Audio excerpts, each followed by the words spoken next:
Okay, so Be'ezras Hashem, what we are going to try and start tonight is going to be a descent into the teachings of the Arizal. And the main focus of the teachings of the Arizal, the main focus that we're going to be focusing on in this series of Shirim, is going to be the therapeutic value of the teachings of the Arizal. And I want to spend some time introducing exactly what I mean by that. Because B'derech Klal, as Rabbi Nachman ben Fega teaches us, there are Chamisha Yechidei Hadoros, there are 5 historical tzaddikim, 5 universes, through whom Pnimius HaTorah is going to be revealed throughout the generations. First and foremost, we have Moshe Rabbeinu. And in truth, all 5 of these tzaddikim, all 5 of these historical tzaddikim who reveal a certain element of Torah that could not have been revealed without them, and couldn't be revealed afterwards either. Each and every one of these tzaddikim, the Yechidei Hadoros, are in truth just an expression of Moshe Rabbeinu. As the Rebbe likes to point out, in the Arizal and Shar Kolam, he points out the 5 places within the Seder Hashtalshalos that the Das of Moshe is Niskala.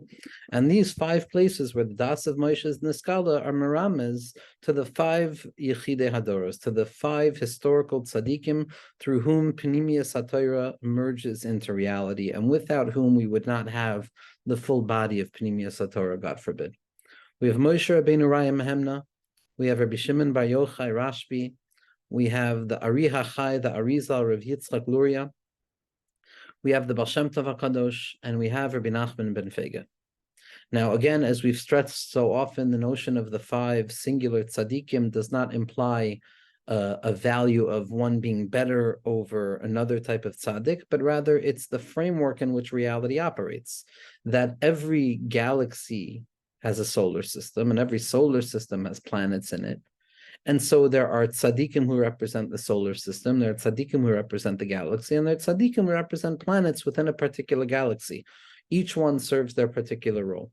But the Hamshacha of the Torah, through these Chamisha Yechidei Hadoros, finds expressions through Moshe Rabbeinu, Rabbi Shimon Bar Yochai, Rabbeinu HaArizal, the Baal Shem Tov HaKadosh, and Rabbi Nachman ben Fega. Now, if we look at the Hamshacha of this Torah, we can look. Moshe Rabbeinu is the revelation of the revealed Torah. Rashbi reveals the secret within the revealed Torah, because the Zohar HaKadosh is a drasha on every single pasuk, revealing what the Chavraya uncovered, which was the deep secret of love and unity that existed within Torah Sanigla of Torah Moshe. And we know that Alisa Lamaram V'Shavisa Shevi, Moshe Rabbeinu went up on high to retrieve Shevi. Shevi is Rosh Tevos Shimon Bar Yochai. It's also Rosh Tevos Yitzhak ben Shlomo. It's also Rosh Tevos Yisrael Baal Shem. And after the Baal Shem Tov, after Rashbi, who revealed the hidden aspects of the revealed Torah, we have the Arizal, who reveals the hidden aspects of the hidden Torah. Then afterwards, we have the Baal Shem Tov HaKadosh, who reveals the revealed aspects of the hidden Torah, drawing down the teachings of the Arizal into a place in Avodas HaNefesh. And then we have the Malchus of it all, Rabbi Nachman ben Fega, who reveals these teachings in the lowest place imaginable so that we can come back up to the highest place imaginable. But first and foremost, we're going to look at the first 3 Yechidei Hadoros. We're going to look at Moshe Rabbeinu, we're going to look at Rabbi Shimon Bar Yochai, and we're going to look at the Arizal, because these 3 represent the revelations of the Torah HaKadosh prior to the emergence of the Baal Shem Tov, prior to the emergence of the Torah of Mashiach, which is the Torah Chadasha, and the hint of redemption that is inherent within everything associated with the Holy and the Heilige Baal Shem Tov. One of the elements of what the Arizal did, and what the Arizal did for us, is that without the Arizal, there's nothing to talk about. There are certain personalities, there are certain tzaddikim who come into existence who change the entire shape of what reality was, so that from the moment they're born, reality is no longer functioning in the same way as it was prior to their being born.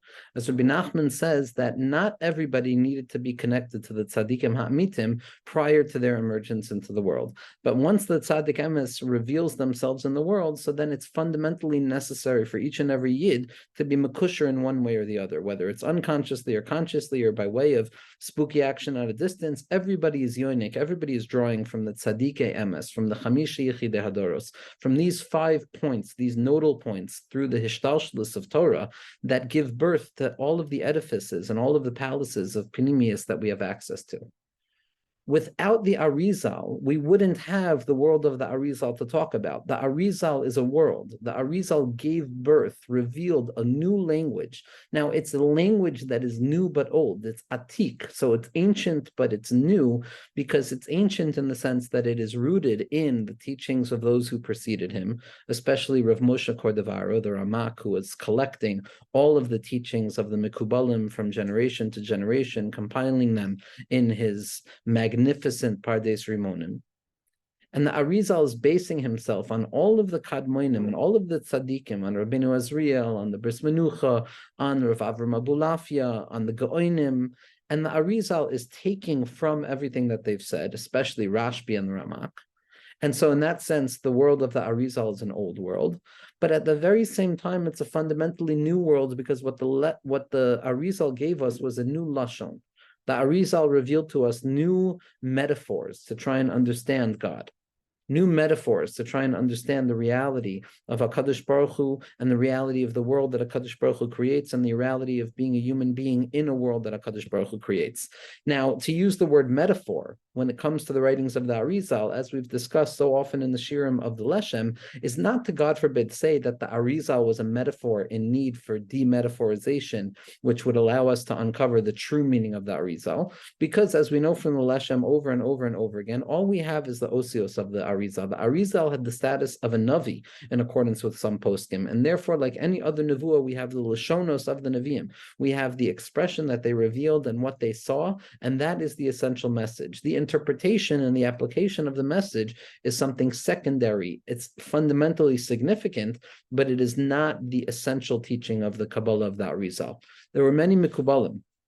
There were many people who tried to look at the writings of the Arizal and say, okay, the Arizal gave us mathematical symbols, the Arizal gave us ideas, and it's our job to extrapolate the true inner essence of those ideas and apply them to our human understanding, and then we basically become bigger Mekubalim than the Arizal, God forbid. Now, what we're doing in that sense, says Leshem, is we're just practicing philosophia ba'alma. At that point, one has bastardized the Pnimius HaTorah from its true source by relegating the words of the Arizal to some secondary thing, as if they're just metaphors that need to be unpacked and uncovered and thrown away in order for me to reveal the inner hidden secret.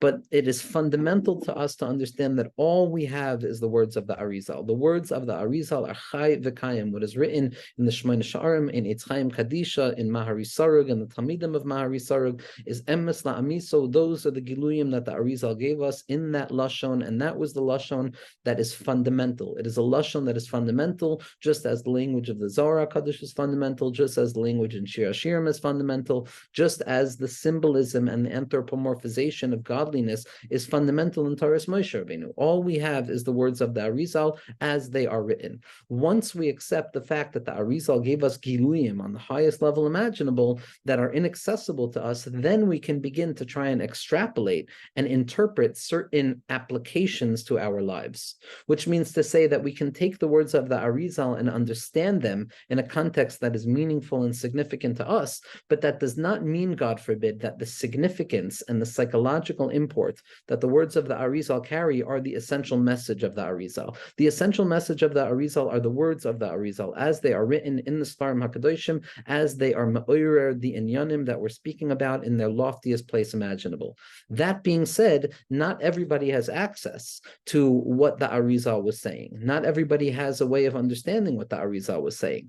Now, if we follow suit with the continuity of the Arizal through the Leshem Shebay V'Chaloima, the Rashash, the Taras Chacham, then we come to understand how the very system of the Arizal is also deeply significant, but we're going to put that on the side for a second and assume that, let's say we want to try and understand the Arizal, but we want to understand the Arizal on a level that can be applied to us. That is what we're going to be doing in these shirim. From Moshe Rabbeinu to Rashbi to the Arizal, we have the Hisgalus of the Osios, the letters of Pnimius HaTorah, the Osios of the Torah, the Osios of the Zohar HaKadosh, especially the Safra Tzniusa, the Idra Rabbah, the Idra Zuta, the Sabbath de Mishpatim, and the Idra de Mishkana, as well as the Tikkunei Zohar. We have those Lashonos, which give shape to the ideas that we're going to be discussing and understanding and trying to grasp. And then at that point, after the writings of the Arizal, things kind of take a break. And there was something traumatic about the Arizal's departure from this world. The Arizal lived a short life till the age of 38 years old. And the Arizal had already revealed himself, as Rav Chaim Vital writes in his pre-Eitz Chaim on the bracha of Etz Tzamach David, that the Arizal turned to Rav Chaim Vital and Talmidim in the Chavraya Kadisha at the Kavarim of Shmaya V'Avtalya. And he said, a person needs to daven for Mashiach ben Yosef to continue to live. A person needs to daven for Mashiach ben Yosef not to be killed by Armalis Arasha, which are spiritual ideas that human beings don't have much fathom of. At least I don't. But the notion is that the Arizal was revealing himself as an aspect of Mashiach ben Yosef, and unfortunately, as a result of certain historical elements, and it comes about in numerous ways, as we see from the historical writings of the Emek HaMelech, of Rav Naftali Bacharach, in his first volume of Emek HaMelech, where he goes through the history, the biographical information, and the stories of the Arizal. He says that Be'emes, the Arizal passed away. The Arizal passed away in Shnas Tuf Shin Reish. I'm sorry, the Arizal passed away not in Shnas Tuf Shin Reish, but he passed away in Shin Tuf Shin Lamed Beis. Tuf Shin Lamed Beis. The Arizal passed away in the year Tuf Shin Lamed Beis. Now, the Arizal was meant to bring about a certain emergence of Mashiach. There was supposed to be a certain radical shift within consciousness, a radical shift within human experience, within global reality, that was meant to be imported by the Arizal, and it was meant to be ma'oyer, an element of Geula. And had the Arizal spent one more year in Svas, as we're going to see, he would have taken all of the Pnimiyas HaTorah that he was teaching to his Talmidim, and he would have applied it to Torah Senigla. He would have brought it back into Shas, back into Halacha, and once that was complete, there would have been a Geula Shlema, there would have been a Hisayrus of Geula.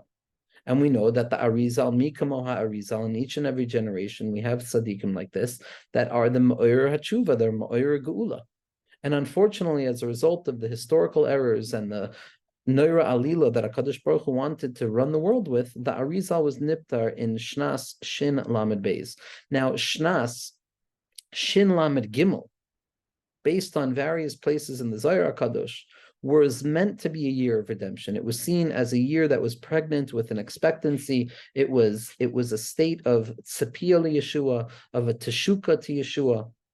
But ultimately, the Arizal passes away, and everything remains as it is, as we're going to see.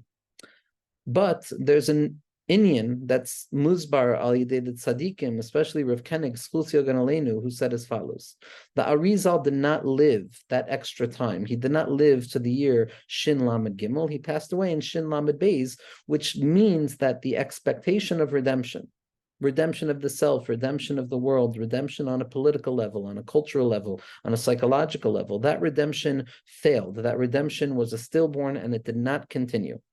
And there's a fear that emerges from that, because we want Mashiach so badly. We want the Hisayrus to Geula. We want, and we're waiting, and we need, and we need, and we need.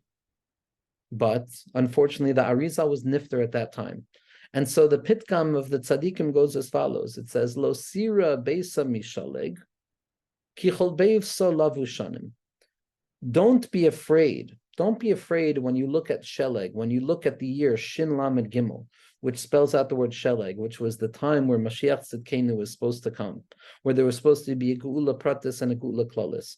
Don't be afraid when you look and you realize that the Arizal passed away Shin Lamed Beis a year before the intended Geula, because we weren't Zoicha. Why shouldn't we be afraid? Kichol veisav lavu shanim. Because the house is covered over in shanim, but the Zohar Kadosh says, Al tikra shanim, don't read it as shanim, as the material that one is wearing, but rather shnayim, as the notion of two, or a doubling. Why? Because don't be afraid of the Arizal's Patira, because there's going to be two tzaddikim, shnei tzaddikim, that come about after the Arizal, the final two tzaddikim of the Yechidei Hadoros, which are the Baal Shem Tov HaKadosh and Rabbi Nachman, and they're going to complete the task, the Torah of Hasidus, and that includes the Vilna Gaon, and that includes the Ramchal, and that includes every aspect of Torah that we can imagine being makusher to Pnimiyas HaTorah. And those two later tzaddikim are going to come along, and they're going to complete the job of the Arizal. Loisira besa mishaleg. Don't be afraid of the fact that we missed out on the year Shin Lam and Gimel. Because the entire house is surrounded by this doubled nature, these two tzaddikim that are coming about later on in history to finalize and draw down the Arizal to us in an even deeper way. And so what we're going to be doing in the shirim is we're going to be learning the Arizal, yes, but we're going to be learning the Arizal with the Havana that the completion of the Arizal, or what the Geula that we need from the Arizal, which we weren't zoichet to get, is going to be revealed to us through the Baal Shem Tov HaKadosh and through the Nachal Naveh Makar Chachma Rabbi Nachman ben Feiga Schusi Yogan Aleinu, which means that the Baal Shem Tov and Rabbi Nachman applied the teachings. They took the teachings from Shemayim and from the system and the order in which HaKadosh Baruch Hu runs the world, and they drew those teachings down into a place of Mebesari Echazeh, that I shall grasp the Rebbeinu Shalom from my flesh, I shall grasp the Rebbeinu Shalom from my embodied experience in this world as a creature who is a soul stuck in a body, and all of the antinomies and all of the symptoms that come along with that, all of the strength and all of the power as well. But what the Baal Shem Tov allows us to do is to take into consideration the nature of being fundamentally human and allowing the Torah to speak to that place and that place specifically. And it's not a chiddush. The Baal Shem Tov was a hamshacha of the Arizal. There's a Maisa where there was a young child, the child of a tzaddik who was sick on Eresh Davai, and he was suffering, and it was clear that this child wasn't going to make it. And the Baal Shem Tov went in and he looked at the child and he says, do you know who I am? Do you know who I am? And the child says, yes, Avad, I know who you are. You're the Arizal. And the Baal Shem Tov laughed and he walked out and he said, this child is going to be fine. That the Baal Shem Tov is a hamshacha. He's the fourth yachid of the Dairis, and he's the hakdama to Rabbi Nachman, who's the fifth yachid of the Dairis, and all of the tzaddikim that follow afterwards. And so the avodah is going to be to take the writings of the Arizal, to take the ideas of the Arizal, but to draw them down through the Kichol Veisav Lavushnayim, to draw it down through the light of the Baal Shem Tov HaKadosh and the Talmidei of the Baal Shem Tov and the Talmidei HaMagid and the Balatanya and all of his Talmidim and all of the Nesiim, as well as Rabbi Nachman and Rabbi Nassan and all of the Tzaddikim Amitim, Be'ezras Hashem. Now, the Baal HaSulam writes in his Hakdamat, his Perish on the Zayar, that the Arizal came along at a time where Klal Yisrael were already in the process of drowning. Meaning Rashbi, Moshe Rabbeinu, we can say, although we find explicit with both of those tzaddikim as well, that they were always struggling with the flailing nature of Klal Yisrael, that Moshe Rabbeinu was fighting to save Klal Yisrael, Rabbi Shimon Bar Yochai was fighting to save Klal Yisrael, Kadai Lismoch coming back out of the cave and putting out the fires of Rabbi Elazar Brei, that the tzaddikim amitim, the Chamishi Yechides HaDoros, are always coming to save Klal Yisrael. But Klal Yisrael weren't always drowning in an existentially significant and urgent way. By the time of the Arizal, Klal Yisrael were already drowning in a way that things had gotten so schwer that there needed to be a new Hisayrus, there needed to be a Giloi, a Hisnoitzitzis, a sparking of a Torah that was going to reveal the light of Mashiach in a way that it had not been revealed before. And the Baal HaSulam says that the Arizal came along and he saw Klal Yisrael drowning. He saw Klal Yisrael drowning, and like a person who sees someone drowning, he tried to save them. But what the Arizal tried to do, says the Baal HaSulam, was to lift Klal Yisrael up from their neck, their head area, their shoulder area, from the place of moichin, from the place of minded, focused, intellectual process of yichudim and avoida and kavana, and the ability to live mamish himel dikayamim, to live days in heaven. That was the avoida of the Arizal. The Arizal was coming to save Klal Yisrael from their head, from their moichin, to translate Pnimiyas HaTorah into Niglos HaTorah, to give a Torah sedura that is masbir from Or Ein Sof down to the Klipos lahavdil. But it wasn't enough to save Klal Yisrael. Klal Yisrael weren't ready to be saved. The Baal Shem Tov, the Heilige Baal Shem Tov came along, and the Talmidim of the Baal Shem Tov came along, and they said, this person is still starving and drowning, and now I'm going to pick them up by their heart. I'm going to pick them up from lower down on their body, from the area that's wider, that I can hopefully have a bigger hold on. So the Baal Shem Tov and his Talmidim and Rabbi Nachman and the Balatanya and all the Tzaddikim Amitim are a hamshacha of trying to save Klal Yisrael in a way when they realized that Klal Yisrael couldn't be saved by their head that the Arizal was trying to do. The Arizal's teachings, very often, historically speaking, and for good reason, Shabtai Tzvi Yamach Shemo came and made the whole world, made whole history crazy. and there's going to be tikkunim, and there are tikkunim, and all of the things that are going to be mitukin will continue to be mitukin, and all of those tikkunim that need to take place will continue to take place. What the Baal Shem Tov HaKadosh was oisekin, what Rabbi Nachman was oisekin, what the tzaddikim amitim b'dareinu are oisekin. These are inyanim that are shaykh again to Himmel Dikayamim, to heavenly days of avoid of the tzaddikim. But Shabtai Tzvi and the Kasa Arura came and made the entire world crazy.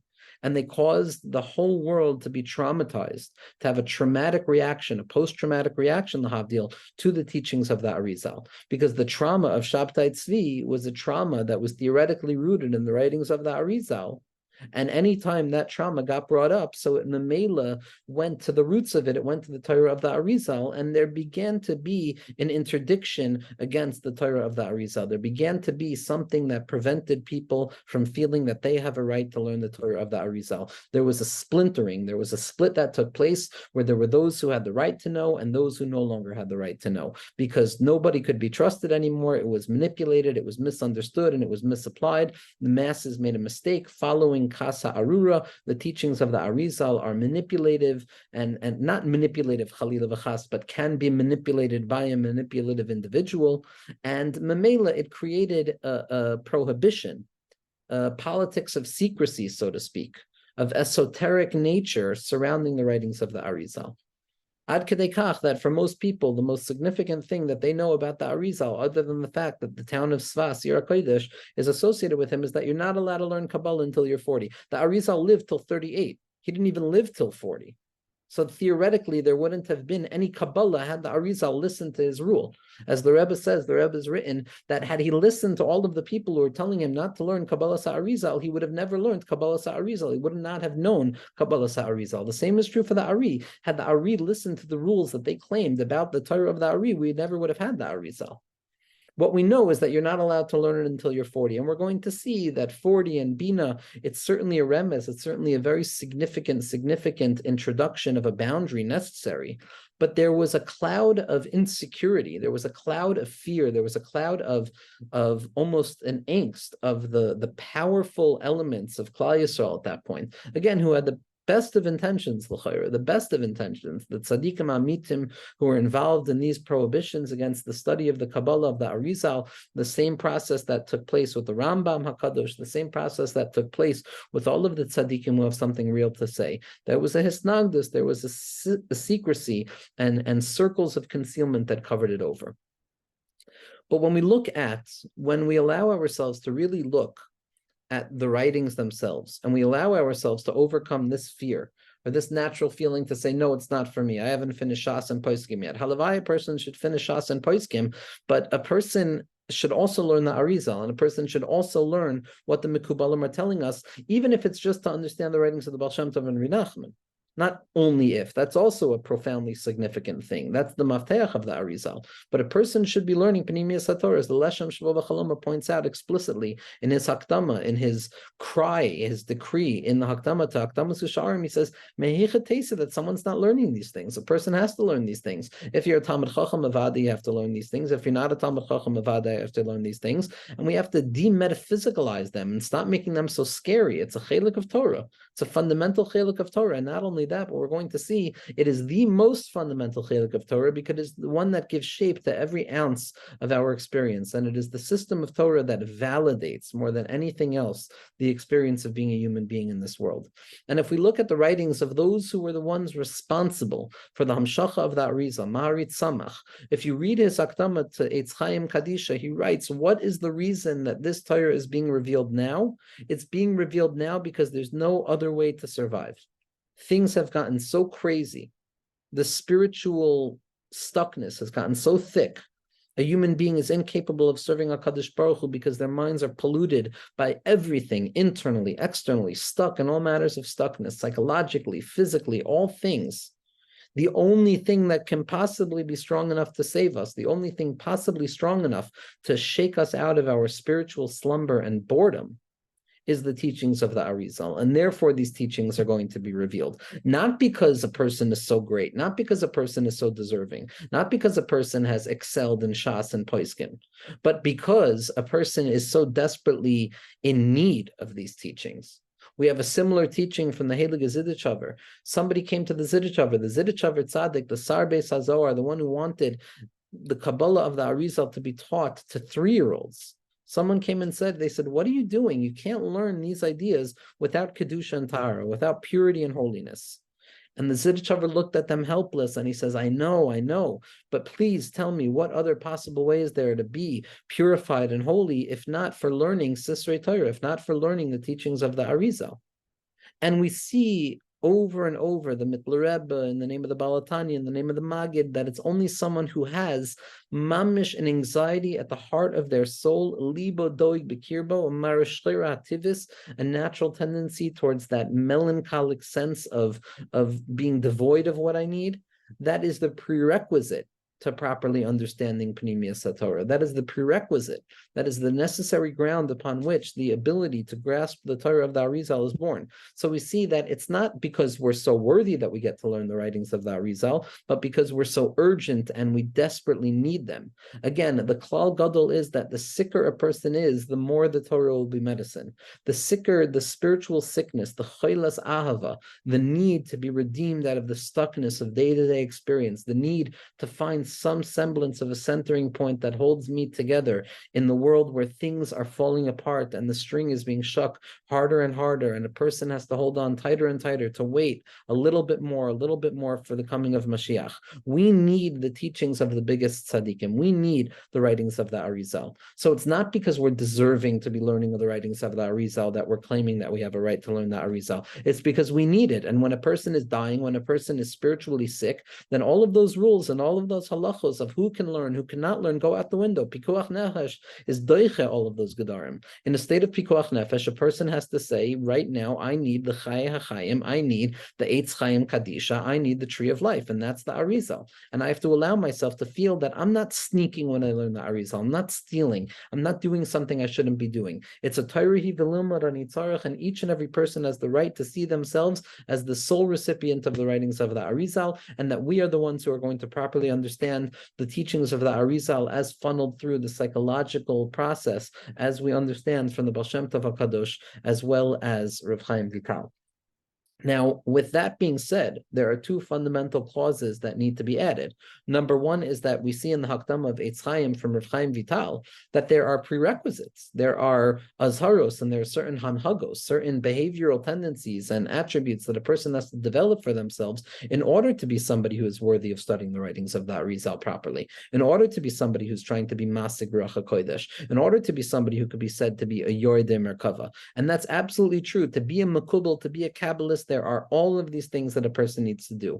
But what we're doing is not learning to become Mekubalim. We're not learning to become Kabbalists. We're learning to understand the teachings of the Baal Shem Tov HaKadosh and to understand the teachings of the Tzaddikim, of Rabbi Nachman, of the Balatanya, of the Ramchal, of the Rashash, of the Balasulam, so that we can better live in this world. That's what we're doing. We're trying to survive. We're not trying to be mekubalim. If a person wants to be a mekubal, there are yeshivos for that. And in that point, all of the hanhagos of Rav Chaim Vital fall into place, and anyone who tries to deviate from one of those is either tricking themselves, fooling themselves, or not fully being honest with the Welt.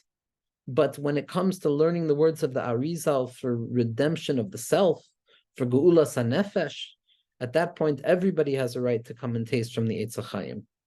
Everybody has a right. Now, that's the first klal, that to be a makubal, to be somebody who studies these teachings for the sake of application and for the sake of trying to be masig in yanim and for trying to lay claim to the golden robe or the white robe of those who claim to be Meisaride Hashem Koira, from the Talmidim of Beis Kel and from the Svardikim Mukubalim and those machavnin, so there are Batei Midrashim to go to in order to learn that. So that's number 1. But everything else, everybody has the right to come and taste, to come and see, tachazi, come and see the sweetness of the Eitz Chaim, as the Leshem Shur V'Chloma writes, that mi shaloi tam Eitz Chaim b'chayev loi tam chayim meyamav. A person has not tasted a semblance of life in that world. A person has not begun the process of serving the Rabbeinu Shalom.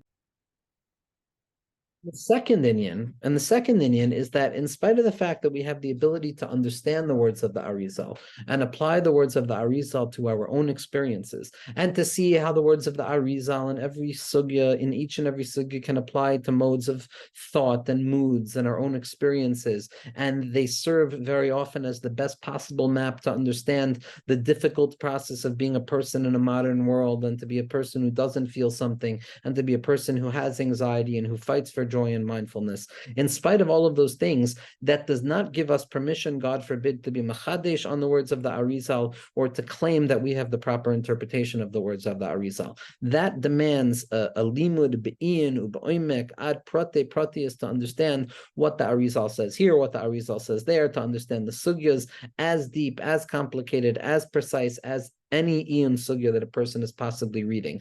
And the process of grabbing hold of the ideas of the Arizal and applying them to our own lived experience without trying to be Mekubalim who understand the writings of the Rashash and the Prate Pratim of the Torah Chacham, which is also a tremendous thing. We'll be Zoicha to learn Torah that way as well one day. But for now, we have to keep in mind that I have the right to interpret those teachings as they benefit me, but I don't have the right to make up the teachings. I don't have a right to claim that this is the teaching if it's not written explicitly or based on a certain Meforesh or based on the tzaddikim who are Megala, the Torah of the Arizal, in a real and clarified way.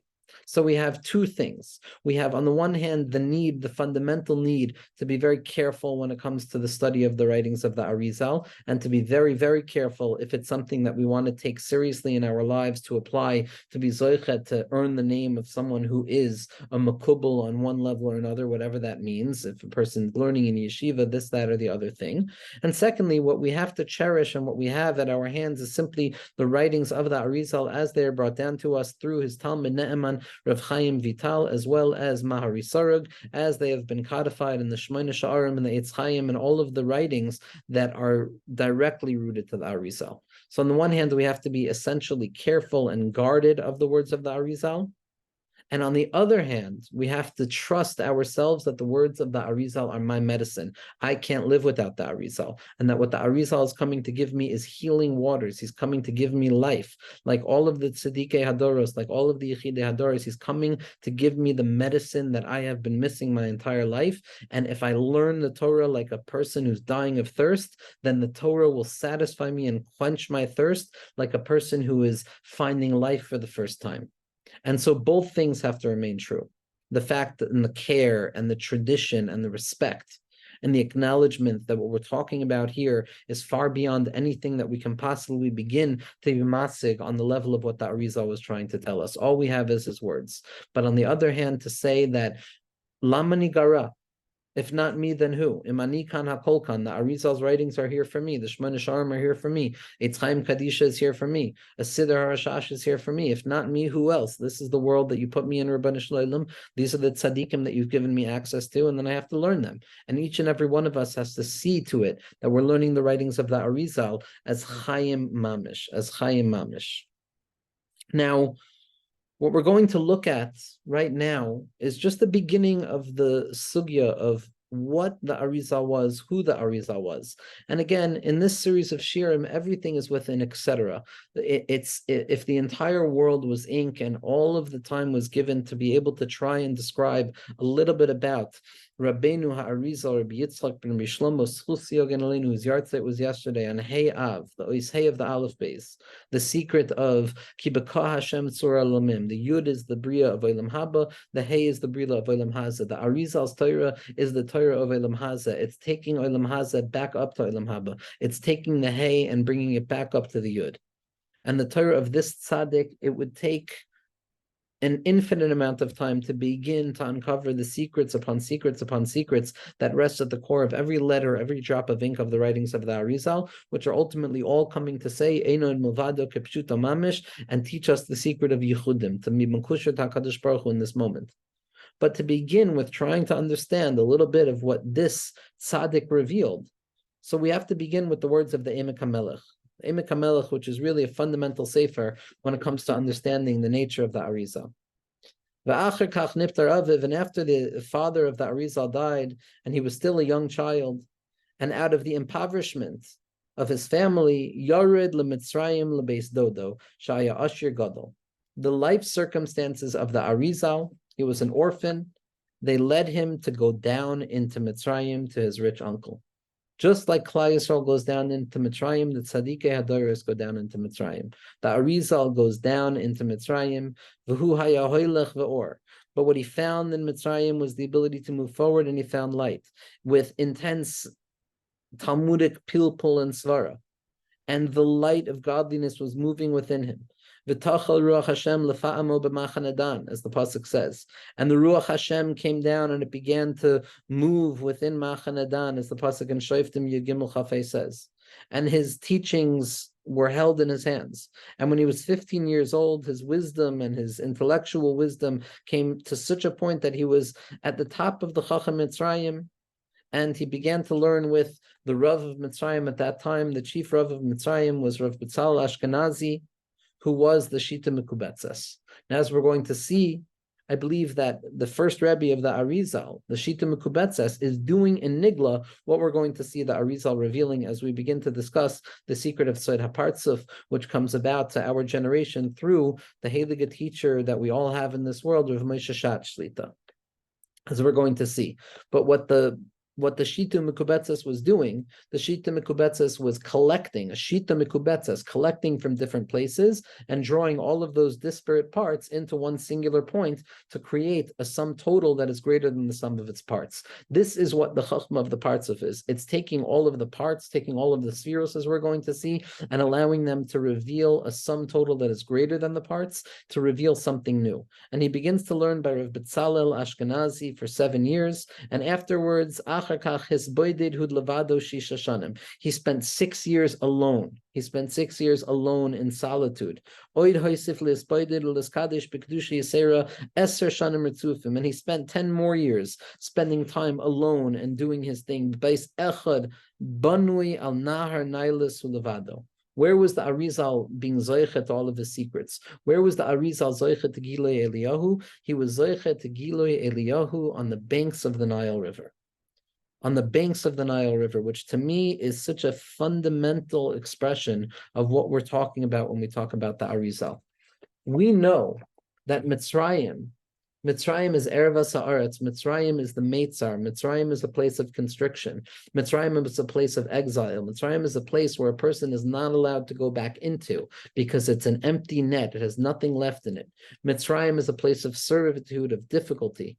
Mitzrayim is the place that the Jewish people had to send down to, which represents the constriction of the mind and the constriction of breath and the short-temperedness and all of the difficult things and concealments that we find ourselves in.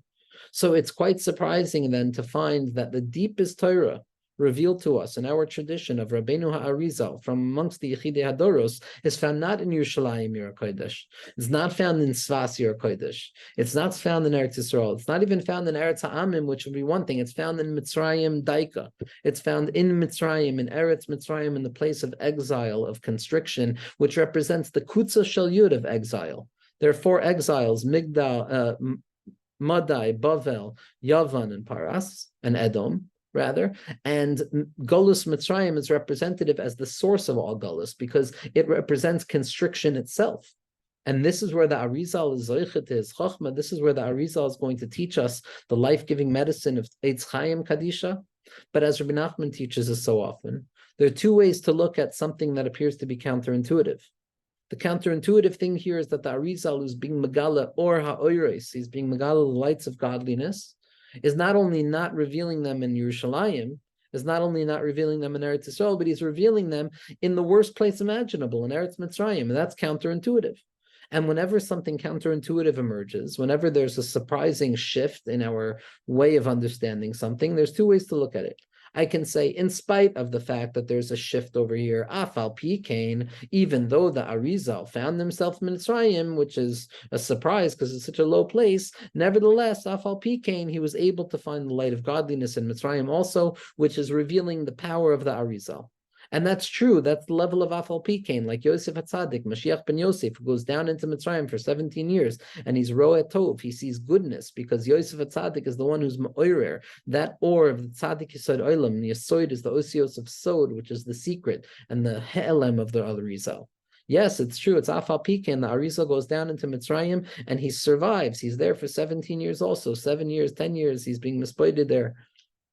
And ultimately, that's one way to look at it. But as Rabbeinu teaches us, there's another way of reading when we encounter a counterintuitive moment in the text, when we encounter a counterintuitive sense in our minds, that there's not only the Afal Pikein, there's not only the notion that even though things are bad here, I can still find good, but there's a daika, there's a specifically. It's specifically in Mitzrayim that the Arizal is zoichet to his chachma. It's specifically in Mitzrayim that the Arizal is coming to reveal to us the light of all worlds. It's specifically within the makom of Gehenim, the makom of Galus, the makom of the Meitzar Hayam, the constriction of the throat and the mind, and the shortness of breath, and the Avodah Kasha. It's specifically there. It's specifically there that we get to uncover the light of the Arizal and the light of Geula. Now, one can say, as the Ramchal implies, as I'm thinking right now, is that be'emes, the thing that the Arizal was being makasher to most was the fact that Moshe Rabbeinu was thrown into the Yaor, that there was a hiskashers to the light of Moshe Rabbeinu that exists on the banks of the Nile River. But suffice it to say, without going into that sugya, which is really representative of the same truth, the Arizal is being megala to us a chachma, and that's a chachma that has to be niskala dafka in Mitzrayim. And after Mitzrayim, the Arizal goes to Sfas, where he spends really the last few months of the Ramak's life there, and he reveals himself. He reveals himself by pointing out where the Ramak should really be buried, because the Ramak had said it was the chief Mekubal of the time, and the Tzaddik Yesod Olam of that period, of Moshe Cordovaro. So he had said that you'll know when my replacement comes, and they didn't know where to bury the Ramak, and it was the Arizal who was able to identify the pillar of fire that identified the place of the Ramak, and that's where the Arizal began to take his mantle as the teacher of Kabbalah in Sfas Yer HaKodesh. And when he finally found his Talmud Ne'eman, Rav Chaim Vital, he had said, I have been waiting my entire life for this. And it was specifically, I'm sorry, I'm just looking for a place over here. It was specifically in that place. It was specifically in Sfas that the Arizal teaches for 2.5 years. And then we're not zoichet to the Arizal's return to Yerushalayim, and the Arizal is nipter. Now, the Arizal started his life off in Yerushalayim. He started his life off in Yerushalayim. He was born in Yerushalayim. Then he went down to Sfas. Then he went down to Mitzrayim. From Mitzrayim, he's Oila L'Sfas, Yer HaKodesh. And prior to the Arizal's completion of what he wanted to do, he wanted to return back to Yerushalayim. As the famous story, he turned to his Talmidim by Kabbalah Shabbos and says, Chevra, let's go to Yerushalayim. Let's go to Yerushalayim. Let's make our way back to Yerushalayim. Because the Tachlis of Sfas is Tekah b'Shofar Gadol. Tekah b'Shofar Gadol. Tekah is Gematria Sfas, as Rav Koenig points out, and the Shofar Gadol is the Or of Yerushalayim. As the Chassam Sofer points out with regards to the Re'idas HaAdama in Sfas Yer HaKodesh, that the Tachlis is to go from Sfas back into Yerushalayim, to draw the light of Ma'arav Tuvcha Sher Tzafant L'Reyecha into the Yerushalayim, into that place of Kodesh HaKadoshim, Mibein Shnei Akruvim. But the Arizal wasn't zoichet to make it back into Yerushalayim. But we have is beginning in Yerushalayim, descending down into Egypt, ascending up to Sfas, and not yet making it back to Yerushalayim. Although there was a certain period in time where Kabbalah began to be taught from Yerushalayim Yer HaKodesh, especially with the Rashash and Beis Medrash, Beis El, and the Rashash, as we're going to see, as we know, was a further expression of the Arizal. The Arizal said on his deathbed to his Talmidim that if you're Zoicha, I'm going to come back to you. Because the Talmidim said, how are we going to do this, Rabbi? How are we going to do this? We can't do this. And he says, if you're worthy, I'm going to come back to you. And the Kaf HaChaim brings down, and the Talmidim and Emanim know that it came back in the guise of Rabbeinu Shalom Sharabi, the Rashash, who is nothing but an explication and a further revelation of the three-dimensionality that is inherent within the two-dimensionality Kavyachol of the writings of the Arizal. And then the Taurus Chacham, who's the Talmud Ne'eman, the Beis Chaim of the Rashash, comes and takes the three-dimensionality of the Rashash, who's taking the two-dimensionality of the Arizal, and he transforms it into something completely different, which is more of a four-dimensionality, which is what we're encountering now in our generation from Beis Medrash Taurus Chacham of the Hamshach of the Kabbalah of the Arizal. But the Arizal doesn't bring about redemption. He doesn't make it back to Yerushalayim. He makes it to Sfat. But what we can see in the life of the Arizal, is that there's a three-step process. There's an encounter of a light. There's an encounter of an Or Gadol, the Or of Yerushalayim. And then there is a descent away from that original light. There is a descent away from that original unity, down, down, down, down, down into Mitzrayim, into the belly of the snake, into the Dir B'Tachtoinim, into the Choshech HaKafel U'Mechupel, into the Hester Shebetoicha Astara, into the Olam Hazeh that's Nosen B'Mei HaNachash, as the Rashash says. And it's specifically from there that a person is zoicha to be oile back to svas. Svas is the secret of hiddenness. Svas is the secret of recognizing that there is a profound light that is hidden away. It's marav tuvcha asher tzafanta l'reyecha. How good is your goodness that is hidden away to those who you love, to those who see you. That there's a hiddenness, there's a concealment that's necessary. Because be'emes, one of the elements of what we're going to be seeing from the writings of the Arizal, as we can understand them in the way of the Baal Shem Tov HaKadosh, in the way of Rabbi Nachman, and in the way of the living tzaddikim, especially Rav Yitzhak Meyer Morgenstern Shlita, in the name of the in the words of the Am HaChachma, in the processes, I understand it, of what the Am HaChachma is being megala to us. What we're going to see is that the entirety of the Kisvei Ha'ari is a descent down, down, down into a place of concealment. It's encountering the concealment of the world. It's actually taking the concealment of the world seriously enough to try and understand it and to try and show that it's not really concealment. Because the entire tachlis of the writings of the Arizal are to take us into a place where we taste, where we're aware of concealment, intellectually, even emotionally, kavyachol, although not emotionally, because really when it comes to learning the drushos of the Ari in Shvir Sakelim, the tzaddikim are really, they warn us not to spend too much time learning the intensity or the difficulty of the Ari, because it's not good to spend so much time there. So adarabah, intellectually we can know the yegia and the gvul and the difficulty of Shvira and all of these difficult things, but we should never feel it, God forbid. The Baal Shem Tov comes along to teach us that Trachgut, V'zayin and that a Yid should always have Simcha b'levavo, even if there's a sadness, even if there's difficulty, not to ignore it, but to experience that difficulty within the framework of an immovable sense of Simcha, as we're going to see, which is mamish what the Arizal teaches us. Mamish what the Arizal teaches us. In fact, Simcha is the fundamental teaching of the Arizal. But the Arizal, first and foremost, before we get to the Simcha of the Ari, it's a descent down into Mitzrayim. And we're going to see this in the Sugyas. It's a descent into tzimtzum, constriction, concealment, minimization. It's a descent into shvira, into relationships, into severings, into disconnections, into all sorts of mysterious ways that relationships take place and things fall apart and things are born anew out of things that have fallen apart, and how things are built and then they tear and then they're sewn back together in order for them to be stronger. But without that dip into Mitzrayim, without that tzimtzum, without the halal, without the shvira, without the rapach nitzoitzin, without the hastara shabatoicha hastara, we would never have anything for the Arizal to be talking about. The Arizal is teaching us out of the Eitz Hadas Toivera how to eat from the Eitz HaChaim, as Rav Chaim Vital makes explicitly clear in his Haktama to the Eitz Chaim Kadisha, which I heard from my Rebbe, Rav Moshe Shatz, that this was really a hesped that Rav Chaim Vital was giving on the Arizal, because Rav Chaim Vital was bemoaning the fact that people had not fully understood what the Ari wanted from them. People had not fully understood the healing power of the words of the Arizal. People had not fully understood that these are the words of the Eitz Chaim, but first there's a dip from the Eitz Hadas Toivera and then an ascent back up to the Eitz Chaim. And the entire system of the Arizal is built upon things we're going to see in the secret of the Tzimtzum, and things that are written by the Arizal himself, which is a rare thing because most of the writings were from Rav Chaim Vital, Mahari Sarg, and the other Talmidim. Not the other Talmidim, Mahari Sarg and Rav Chaim Vital, and then compiled by other Talmidim.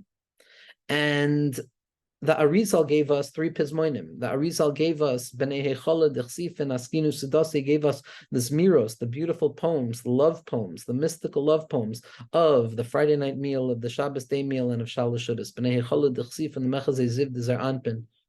Right, these avodas, that's what was given to us by the Arizal. But we also have uncovered recently, thanks to the wondrous work of many, many Kedoshim, who are spending so much time digging and digging to give us more and more, Rav Yaakov Hillel Shlita and the Beis Medrash of Abba Shalom and the printing of Abba Shalom and all of the clarity that's coming out with the writings of the Ari. There has never been a time in history that has been so easy to understand what the Arizal is doing, what the system was, what the books are. We know more now than they ever knew back then.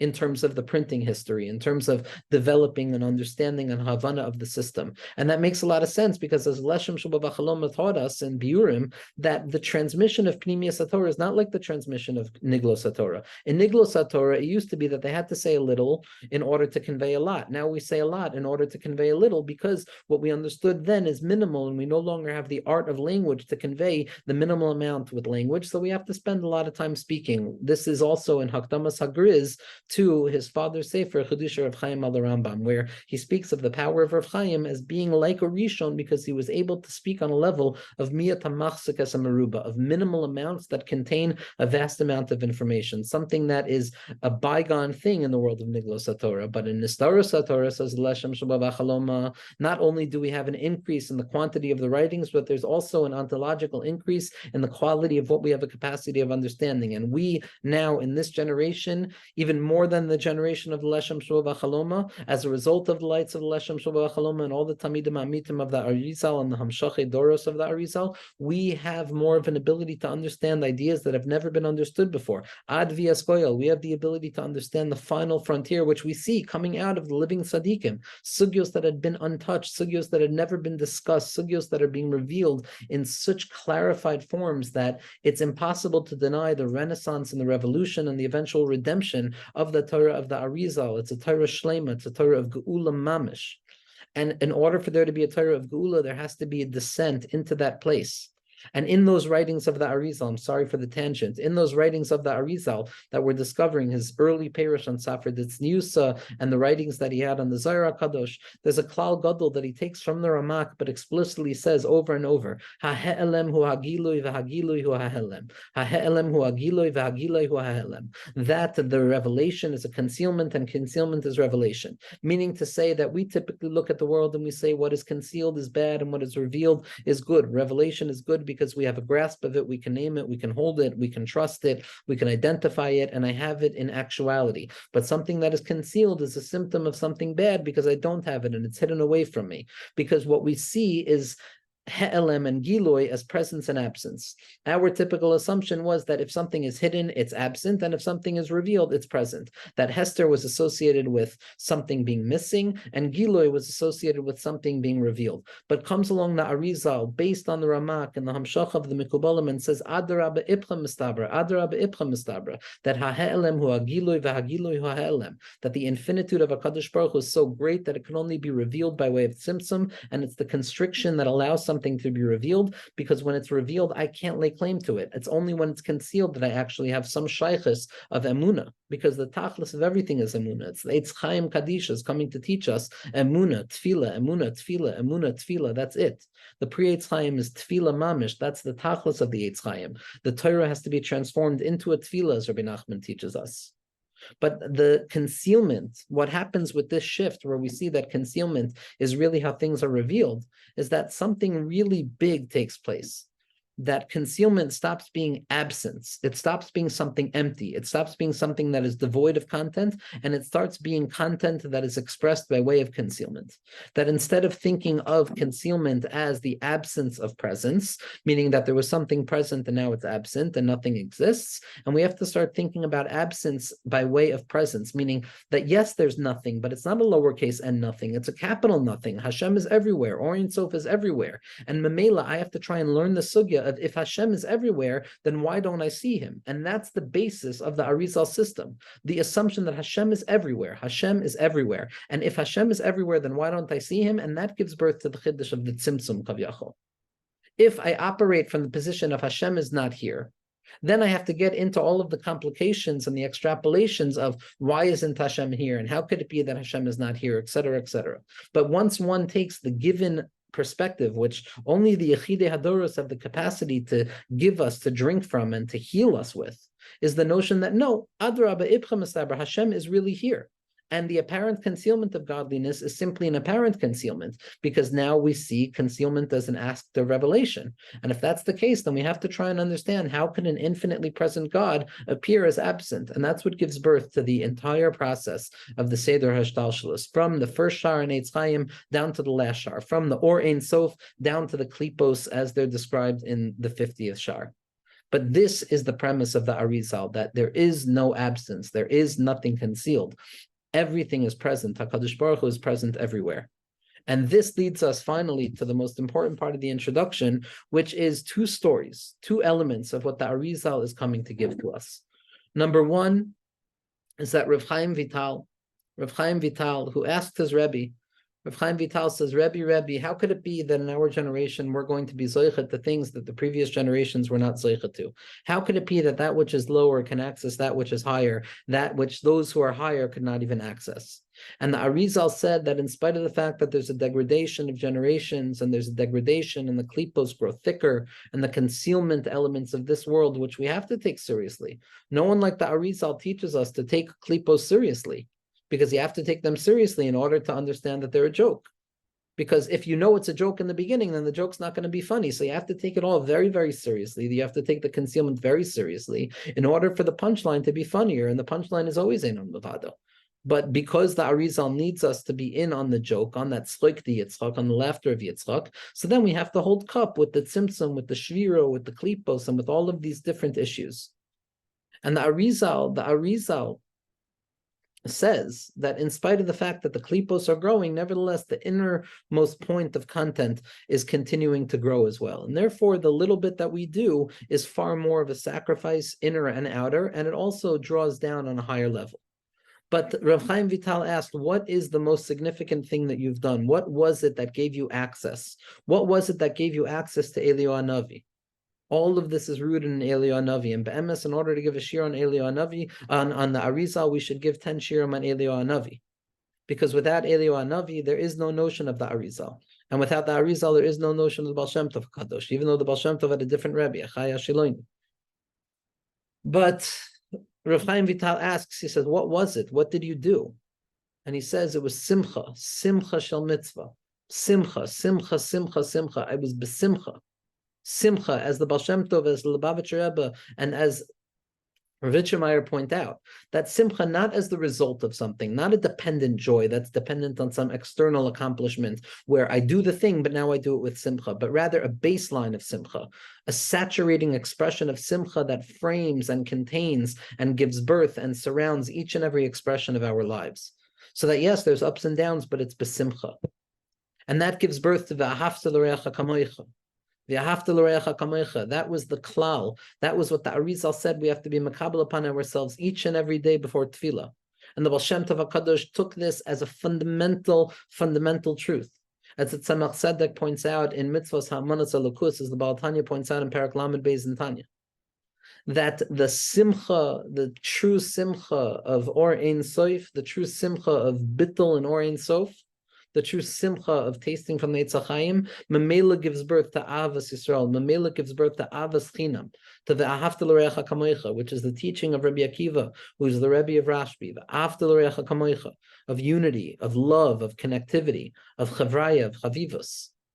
And that leads to the next Maisa from the Zidichover, not from the Zidichover, from the Kamarnim. We spoke about this before. And it's found in the collected stories of the Zidichover in Zichron Zois. That the domestic Eliezer, the Heilige domestic Eliezer, the Baal Bir Azoyer and the domestic Eliezer wanted very badly to learn Kabbalah. He wanted very badly to learn from his father, the Zohar Chai. And these were the tzaddikim who mamish lived, ate, drank, breathed the words and the teachings of the Arizal. They breathed it. They're the ones who gave it to us. Without them, without Kamarna, we don't have the Ari.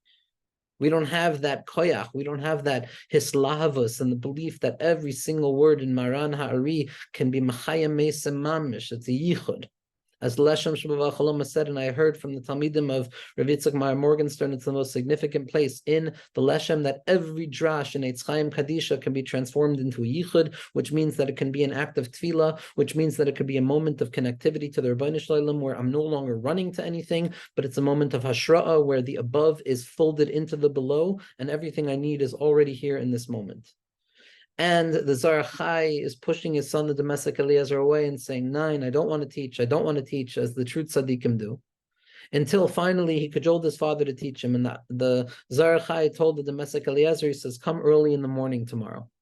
And early in the morning, what the Zohar Chai did is he opened up, he was wearing his talis and tefillin, he opened up the Yitzchayim Kadisha, he opened up the Shar Klalim, which is a place we're going to discuss that the Ramchal takes and runs with as the chief mark of his system, of his understanding of the Arizal.